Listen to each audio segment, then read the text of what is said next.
Time now for Sid Sixero. This is where I get 60 seconds to just yep.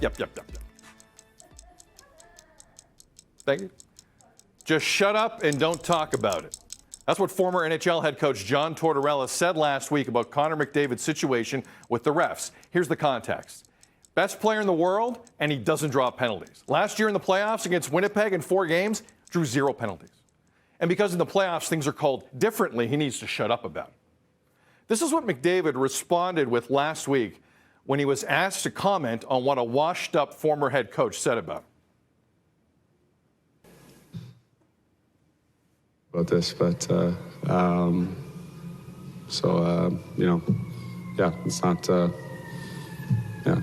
I'll leave it. If you didn't make it out there, he said, maybe I just need to shut up about it. In McDavid terms, that was the equivalent of a double middle finger. He rarely gets salty like that. And maybe it's working. For the first time since 2017, he drew 3 penalties Saturday night against Chicago. Ah!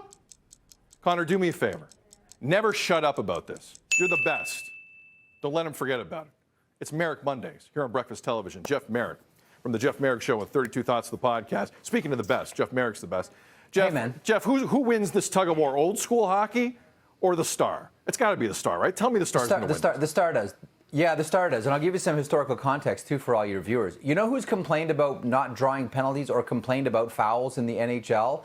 Every superstar who's played this league, going back to Rocket Richard, who wanted to make it English versus French, he took it that far. Wayne complained about it. Mario complained about it. Sid complained about it.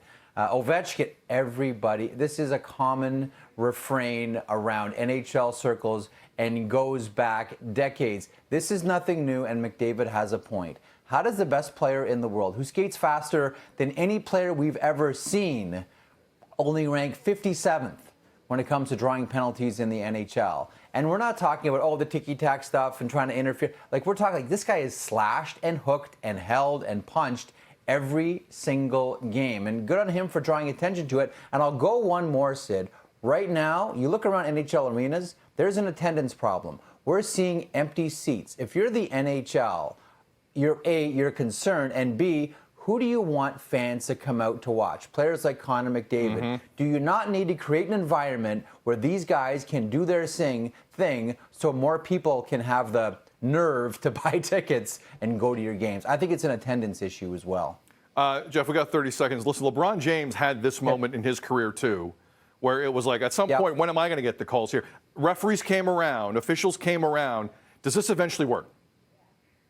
It does, and history tells us that it does. But the one thing about officiating that we've seen is when you're a kid, it's hard to get the calls. It's almost like, Sid, and you see this in every sport, you have to earn your status before you start to get the calls. I don't like that. I don't think you like that, but that's the reality. Yep, that's the reality. The reality is, if you're a hockey fan and you're not listening to the Jeff Merrick Show or 32 Thoughts of the podcast with Jeff and Elliot Friedman, you are not doing it right. Also watch him on Hockey Night in Canada. Jeff, appreciate you every Monday. Thanks, man. Have a good day.